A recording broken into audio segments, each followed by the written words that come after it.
Thank you so much, Kevin, and welcome everyone to the first session of this month's PhocusWire Pulse event. I am joined by Joseph Ling, founder and CEO of Vouch, who is with us from Singapore, where it is very late in the day. So a special thanks and welcome to you, Joseph. Thank you, Mitra. Very happy to be here. Wonderful. I'm actually in London at this point in time, not Singapore. Yeah. So yeah. So I retract that then. I hope you're still happy to have me on the show, though. Yes, wonderful. Well, and we will talk about why you're in London for sure. So let me just start by saying Vouch provides artificial intelligence and chatbot-based solutions for hotels to streamline operations and enhance the guest experience. I should also mention it was one of PhocusWire's Hot 25 startups for 2021. So Joseph, can you start by just very briefly explaining what you offer? Yeah, I think in order for us to explain what Vouch does, we also have to understand the problems, right? So on one hand, worldwide you see a labor crunch in hospitality, where hotels just can't hire the right people. In fact, they don't even know whether they should hire people because of the uncertainty in the market. And on the other side, there is the ongoing recovery in travel that comes with the opportunities to capture, like revenge spending, for example. And the labor crunch makes it difficult for hotels to capitalize on this recovery. And that's where we come in. So Vouch provides an end-to-end guest experience platform that helps hotels scale up and down operations more easily while allowing them to capitalize on these revenue opportunities that come through digitalizing the guest experience. So our products help digitalize the entire guest journey from pre-stay, before they've made their booking, to during the stay, by allowing them to self-service for many things, like, for example, requesting for more water, as well as post-stay. So that's what we do. Okay. Great. I appreciate that explanation. So before we get into a bit more about what you're doing today, I do think it's worth sharing a bit of your backstory. You founded Vouch in 2016, but it was a completely different product focused on enabling retail advertisers to target customers with vouchers, hence the name. You were self-funded. I understand you ran out of money, pivoted the product. Yeah, I was going to say pivoted the product, ran out of money again. And then in 2018 landed on the early version of what is now Vouch. Do I have that generally right? That's right, Mitra. Okay. I'm curious, how, as we're trying to think about this, about startups and potentially other entrepreneurs listening, how did you persevere during what must have been some very stressful times? I think that's a very interesting question, right? Because I think for me, it boils down to what I think is the most important. So the reason why I was able to persevere, I think one of the key things was that it was a little bit of a fear of not achieving what I hope to achieve by the end of my life. So when I was, even as we were going through all these troubles, I kept thinking to myself, should I stop? If I stop, would I regret this later on? If I stop, does that mean that in the future I will have another chance to try it again? And I thought that if I were to stop right now, or during the times that we were having problems, I had a feeling that I would never come back into the space. So then I thought, okay, what is the problem, right? As in, why would I stop? And it turns out that when I was thinking through it, it was more of the opportunity cost. It's about not drawing that $10,000 a month salary, $15,000 a month salary somewhere else that was holding me back. It was not so much about whether we could make ends meet, because I was lucky. I have a very supportive family, a wife, 3 kids, and an extended family that is really supportive of my entrepreneurial adventures, right? And never at one point in time were they saying like, hey, you know what?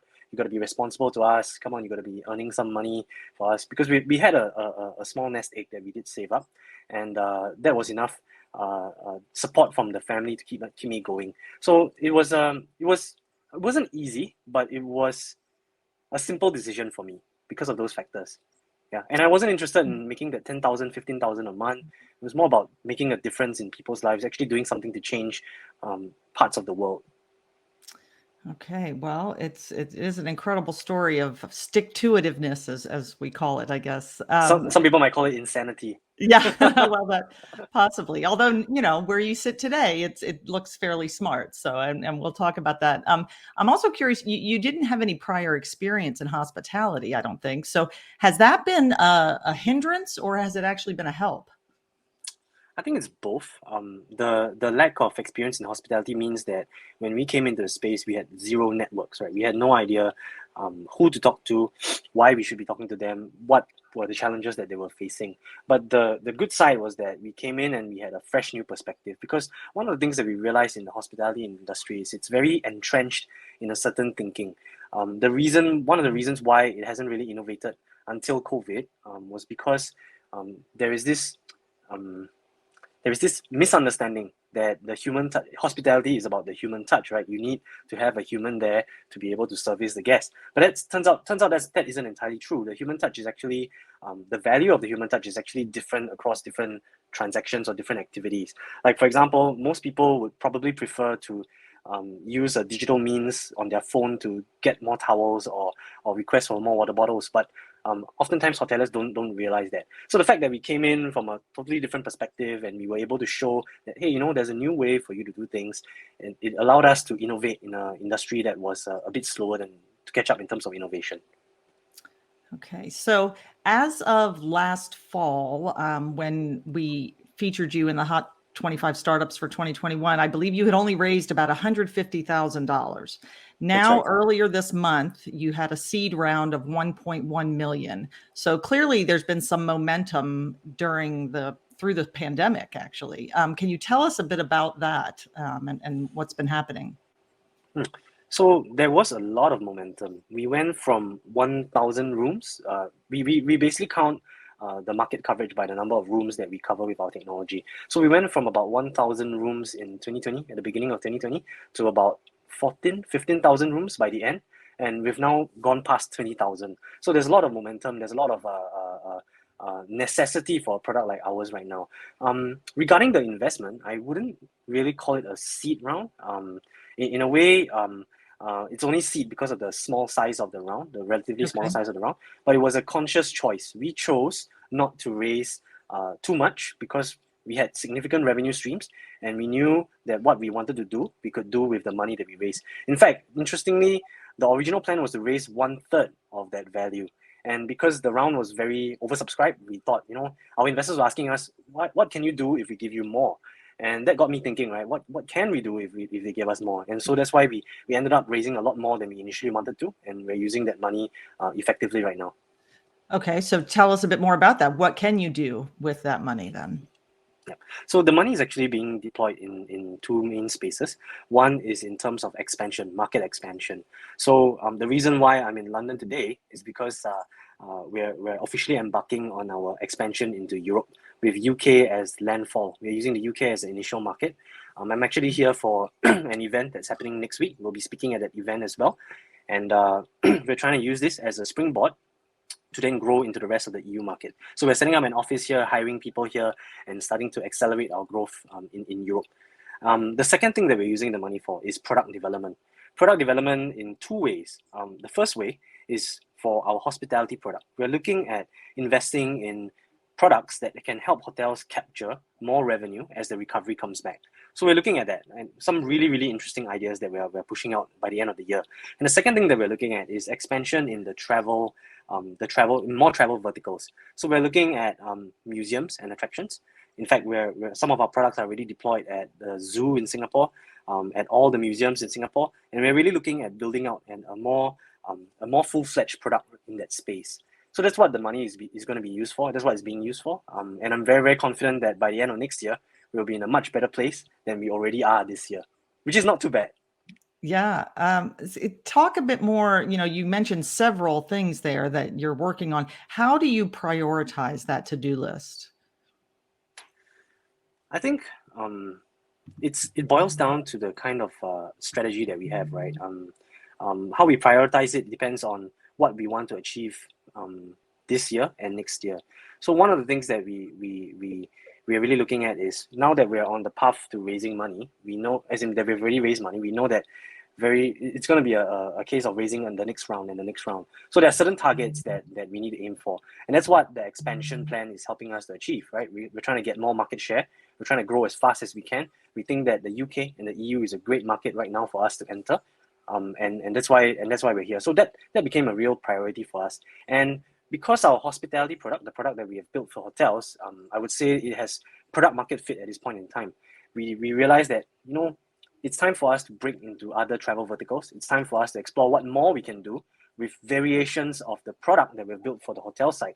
What can we do with all these different services that we have? For example, with facilities booking in the hotels that we use to book spas, to book for slots or swimming pools, the gym. What can we also use that for the museums and attractions, or even allow people to buy tickets through our platform? So we started to do that, and it's really about looking at where do we want to be in the next 1-2 years, what do we need to achieve to be able to raise that next round, and that helps to guide our priorities.